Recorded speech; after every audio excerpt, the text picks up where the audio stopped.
Bye the name of Allah the most beneficent the most merciful. My dear viewers, कैसे हैं?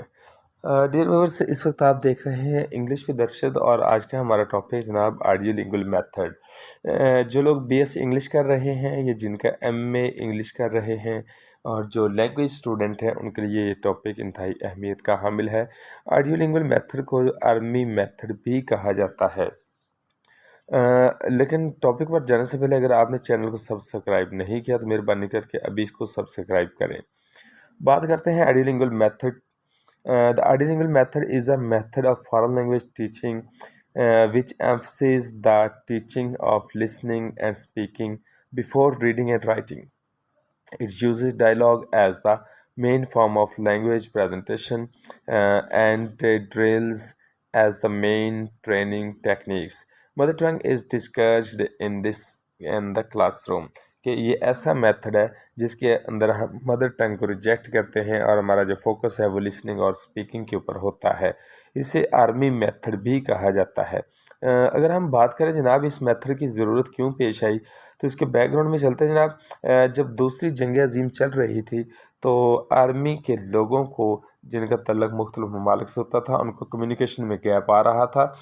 तो फैसला ये किया गया कि क्यों ना एक ऐसा मेथड इंट्रोड्यूस करवाया जाए जिसमें सबको कम्युनिकेशन में आसानी हो। तो तब ये मेथड इंट्रोड्यूस कराया गया था। The audio lingual method was developed in the US during the Second World War. At the time, the US government found it is a great necessity to set up a special language training program to supply the war with the language personnel. Therefore, the government commissioned American universities to develop foreign language program for military personnel. इस मकसद को तकवीद देने के लिए जनाब एक special इदारा कायम किया गया जिसका नाम रखा गया था army specialised training programme ASTP और इसको 1942 में इस्टेब्लिश किया गया था। इसका जो असल मकसद था वो स्टूडेंट्स के दरमियान जो कन्वर्सेशन प्रोफिशेंसी है उसको इम्प्रूव करने के लिए और इस मेथड को इंफॉर्मेट मेथड भी कहा जाता था। Served as a source of language for imitation and the linguist supervise the learning experiences. The intensive system adopted by the army achieved excellent results. बात करते हैं जनाब इस मेथड के प्रिंसिपल्स की। इसमें सबसे पहले जो इंस्ट्रक्शन थी वो टारगेट लैंग्वेज में दी जाती थी और language form occur within context.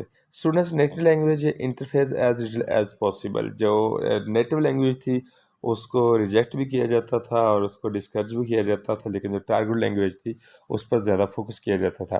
Teaching is directed to provide students with the native speaker like model और errors are carefully avoided because they lead to the formation of bad habits and positive reinforcements helps the students to develop correct habits.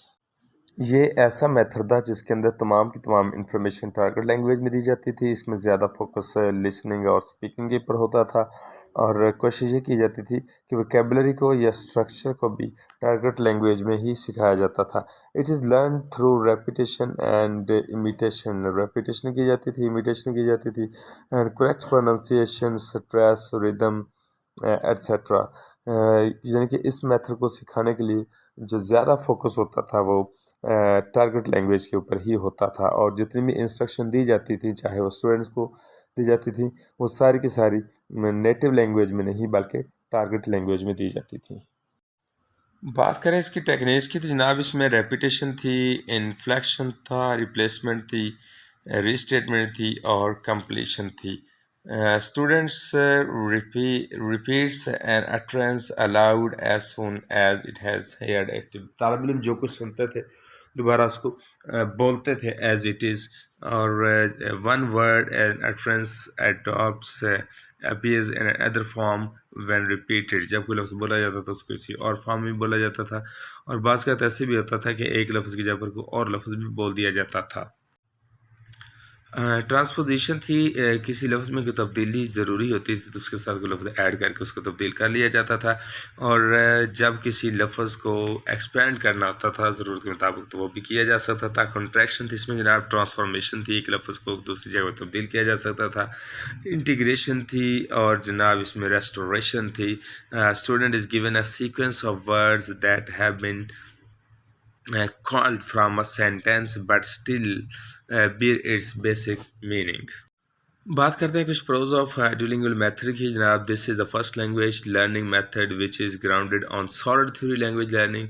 This method emphasizes the everyday cultural traits of a target language. It provides the opportunity to learn correct pronunciation and structure. This method made it possible to teach large groups of learners and it puts stress on listening and speaking skills. बात करें जनाब इसकी construction की तो जो theoretical foundation है audiolingual method की, इसने बहुत ज़्यादा सफ़र किया जनाब। बेसिकली ये कि मैकेनिकल मेथड था, इसमें टीचर सेंटर था और टीचर डोमिनेटेड मेथड भी इसको कह सकते हैं आप। और learner have a passive role since they have little control over the learning. The method does not put equal emphasis on the four basic skills such as listening, speaking, reading and writing. इसमें ज़्यादातर focus listening और speaking पर होता था।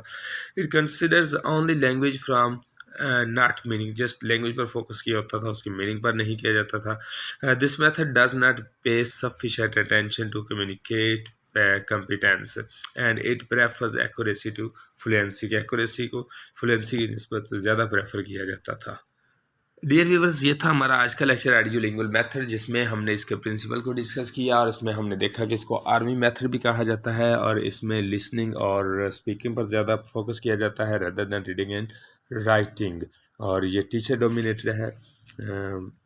If you feel any sort of problem you can put your question. Have a nice day. अल्लाह हाफिज़।